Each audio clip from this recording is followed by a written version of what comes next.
안녕하세요. 서울 H치과 한광웅입니다. 두 번째 환자의 케이스 스터디를 시작하도록 하겠습니다.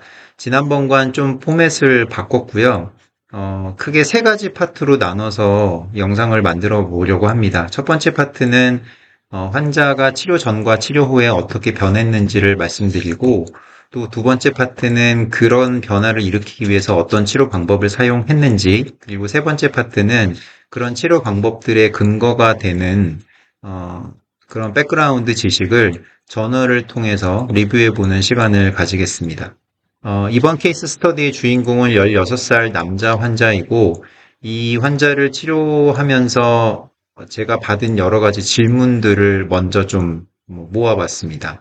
일단 첫 번째는 개방교합이라는 것인데, 위에 앞니와 아래 앞니가 이렇게 떠 있는 경우에 이런 개방교합이 보기 괜찮아도 굳이 고쳐야 하느냐?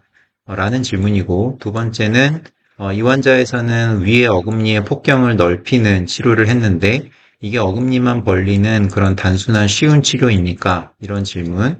그다음 세 번째는 교정을 할 때 우리가 매일매일 환자분이 직접 고무줄을 갈아 끼는 그런 과정들이 있는데 이거 열심히 안 해도 치료 잘 되지 않나요? 뭐 이런 질문이요. 그리고 네 번째는 사랑니 발치에 관한 것입니다. 앞니를 고치는 교정인데 왜 굳이 뒤에 있는 사랑니를 빼야 합니까? 라는 질문에 대한 대답을 하려고 하고요.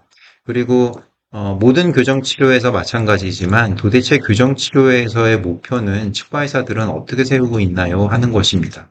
그냥 장치 붙이고 배열해서 끝나는 그런 대충 하는 치료 아닙니까? 이런 질문도 할 수 있죠. 직접 대놓고 하는 사람은 없지만, 하지만 그렇게 단순하지 않다는 것입니다. 그래서 그런 목표를 어떻게 설정하는지를 말씀드리려고 합니다. 이 환자의 전체 사진을 다시 한번 보면 앞니가 이렇게 벌어져 있고 위에 어금니의 폭경이 좀 좁고 이런 것들이 있는데 이걸 이제 앞 사진에서 좀 크게 확대를 해서 보게 되죠. 보죠. 자, 여기 보면 일단 대문니끼리 서로 닿지 않습니다. 어금니를 꽉 물었는데도. 그리고 제일 중요한 건 송곳니가 위아래 송곳니끼리 서로 닿지가 않습니다. 그리고 위의 어금니가 아래 어금니보다 안으로 들어가 있죠. 왜냐하면 위의 어금니의 폭이 많이 좁기 때문입니다. 그래서 이렇게 되면 이제 어떤 문제가 생기냐면 앞니로 제대로 씹어 먹을 수가 없죠. 특히 아주 얇은 잔치국수 같은 거 제대로 못 끊어 먹습니다. 그리고 송곳니가 이렇게 떠 있는 것 나중에 나이가 들면 아주 큰 문제를 발생시킵니다. 송곳니가 떠 있기 때문에 사람이 아래턱을 양옆으로 움직일 때마다 어금니끼리만 닿거든요. 그래서 어금니가 나이가 들면 많이 갈리고 어금니가 많이 갈려서 어금니의 최외곽층에 있는 범낭질이 다 벗겨져 버리면 이제 나중에 나이가 한 40대, 50대 되면 어느 순간 갑자기 이가 아파서 왔더니 이에 금이 가서 뽑아야 됩니다. 이런 얘기도 많이 듣게 되고 또 어금니 뒤쪽에 있는 턱관절이 아파서 오게 되는 경우도 많이 보게 됩니다. 그리고 뭐 세 번째로 또 있을 수 있는 문제는 앞니가 이렇게 벌어져 있으니까 발음하는데도 문제를 발생시키겠죠. 그래서 이 환자가 어떻게 치료가 됐냐면 이렇게 앞니끼리 잘 닿도록 또 송곳니끼리도 잘 닿도록 만들어서 어금니를 보호해주는 이런 교합을 만들었습니다. 자, 이제는 전체 사진에서 옆쪽을 좀 보도록 하죠. 옆에서 보면 어금니의 폭경이 위턱에서 좀 좁기 때문에 이렇게 제대로 맞물리지 않는 이런 걸 볼 수 있고 또 앞니가 뻗어져 있고 위 앞니와 아래 앞니가 떠 있습니다. 그래서 이것을 치료를 했는데 어떻게 치료를 했을까요? 자, 보면 네.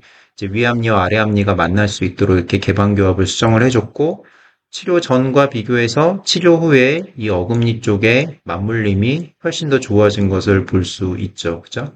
잘 씹어 먹을 수 있게 되었습니다.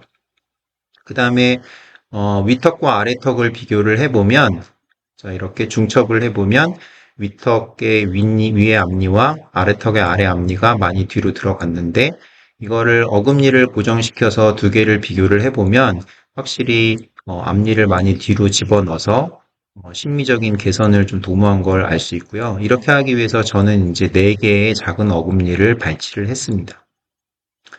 이제 세팔로라는 이 엑스레이를 보게 되면 이 엑스레이에서도 역시나 개방교합을 볼 수 있고 그다음에 앞니가 좀 뻗어져 있고 입술도 좀 나와 있다. 이런 거 정도를 볼 수 있죠.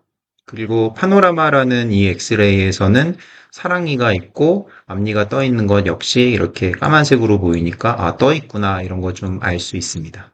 그래서 세팔로 치료 전과 치료 후를 비교를 해보면 많이 변했는데 구체적으로 어떻게 변했느냐 그걸 알기 위해서 중첩이라는 과정을 거치는데 저는 이제 여러 가지 중첩 방법 중에 베스트 핏이라는 방법을 사용을 했고요.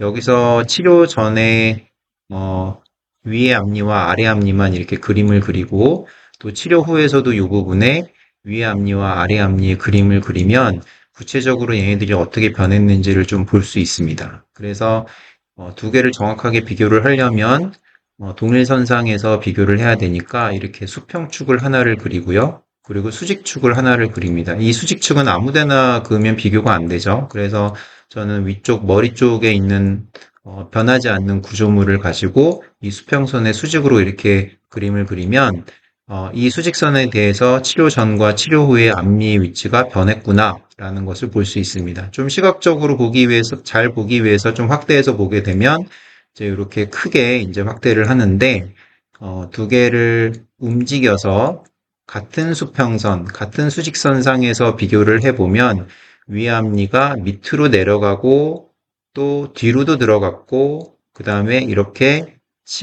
치아라는 어떤 물체가 회전을 했구나라는 걸 알 수 있죠. 그래서 이렇게 해서 이 앞니가 개방교합이 개선이 되고 앞니가 뒤로 들어가니까 입술도 들어가고 이런 걸 볼 수가 있습니다. 또 파노라마에서 보면 치료 전에는 이렇게 여러 개의 이가 있었는데 치료 후에 어떻게 됐을까요? 치료 후에 보면 사랑니 4개가 다 없어졌고 그 다음에 이의 개수도 많이 줄어들었습니다.